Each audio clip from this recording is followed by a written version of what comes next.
ह्या भाजीला ओळखलं?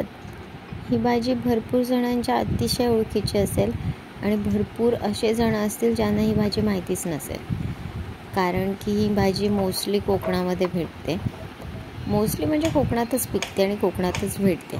हिला तोंडली म्हणतात. ह्या भाजीमध्ये खूप औषधी गुणसत्र आहेत आणि ही एवढी कमाल भारी लागते ना, मी सांगू शकत नाही तुम्हाला. याची वेल असते, कारलं, काकडी यांच्या जशा वेली असतात ना, तशी या तोंडलीची सुद्धा वेल असते. अलिबाग तालुक्यामध्ये एक सासवणे म्हणून गाव आहे. त्या गावामध्ये तोंडलीचं प्रमाण खूप जास्त आहे. इथे खूप जास्त पिकवली जाते तोंडली. म्हणजे कोकण विद्यापीठातले खूप सारे रिसर्च तोंडलीचे हे त्याच गावात झाले. तोंडली मला तर प्रचंड आवडते. आणि सगळ्यात महत्त्वाची गोष्ट म्हणजे की जर ही कच्ची कोवळी तोंडली आहे ना, ती जर चावून खाल्ली, कच्चीच धुवून स्वच्छ आणि चावून खाल्ली खूप बारीक, तर जर तोंड आलेलं असेल ना, तर ते तोंड जातं. म्हणजे अल्सर म्हणतो ना आपण, तोंडाचे छाले पडतात तोंडाला आतमध्ये, तर ते जातात. व्हिटॅमिन बी कॉम्प्लेक्सच्या कमतरतेमुळे किंवा व्यवस्थित झोप नाही झाली, अपचन झालं, पोट व्यवस्थित साफ नाही झालं, तर अशा अनेक कारणामुळे तोंडाला भरपूर जणांना आतमध्ये छाले पडतात. त्याला तोंड येणं असं म्हणतात किंवा अल्सर म्हटलं जातं, माउथ अल्सर. तर हे ह्याने लवकर कव्हर होतं.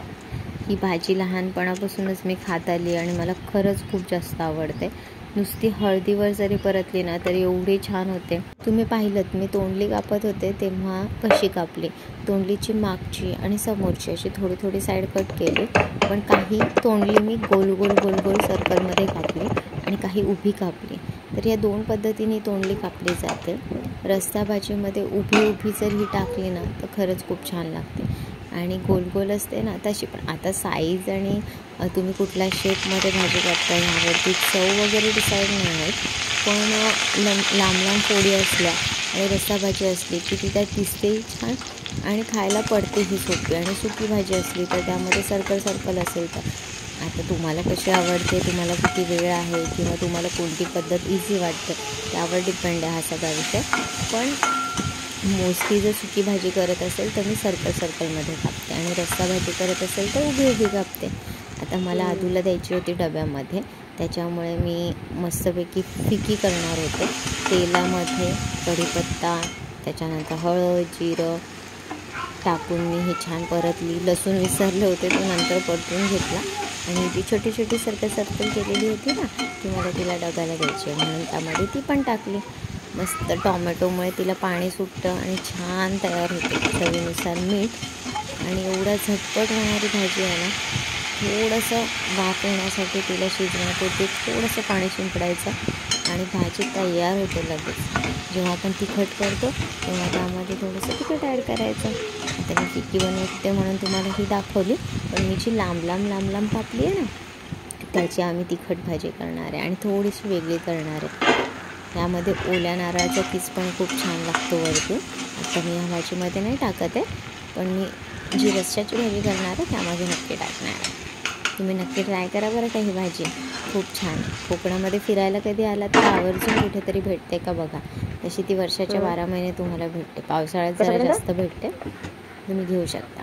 ठीक आहे. तुम्हाला ह्या तोंडलीच्या भाजीसोबत तांदळाची भाकरी, घावण काहीही खा, चपाती खा, मस्तच लागते, एकदम मस्त. मी गरम गरम वाफाळलेला भात आणि गरम गरम उकळलेलं वरण आणि त्यासोबत तोंडलीची भाजी सुकी असेल तर वा वा वा, मस्तच.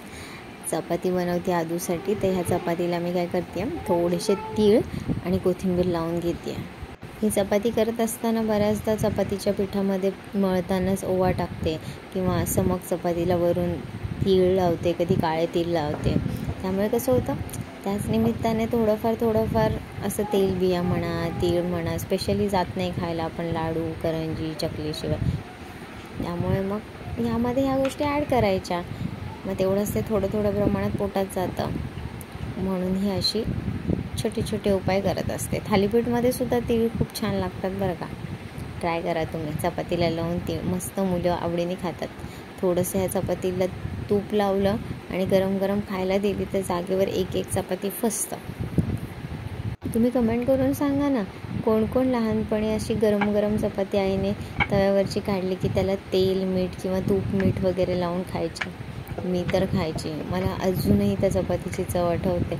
मी आजही मम्मीच्या इथे कधी पटकन नेमकी चपाती बनवण्याच्या वेळेला गेले ना की मला गरम गरम तूप चपाती किंवा गरम गरम चपातीला थोडंसं तेल लावून मीठ लावून खायला खूप आवडतं, खूप जास्त. आणि मी आदूलाही देते बऱ्याचदा. मीठ वगैरे वरतून असं लावणं मी थोडंसं टाळते, पण अगदी थोड्याशा प्रमाणात. असं काही खूप मीठ नाही लावायचं, अगदी थोडंसं. नावाला वेगळी चव, कारण ऑलरेडी पिठामध्ये मीठ असतंच, पण ते तेल आणि तुपासोबत मिक्स होणारं मीठाना वेगळंच छान लागतं. चला तर, डब्बा तर तयार आहे. गप्पा गोष्टींमध्ये भाजी कधी तयार झाली समजलं पण नाही. तर अशा प्रकारे आजचा टिफिन तयार आहे. बघूयात आल्यानंतर किती संपतो आहे. तशी तर ती भरपूर खाऊन जाते. टिफिन म्हणजे मजा मजा मस्ती करत सगळ्यांसोबत खाणं आणि त्याच्यासोबत खाण्याची लागलेली चांगली सवय आणि खाण्याच्या पद्धती समजतात. वा, टिफिन तर चांगला संपला आहे आज. छान छान. तोंडलीची भाजी उरली असेल तरी पण ती आता घरी परत थोड्या चपातीसोबत खाऊन घेणार. चला, बाय बाय.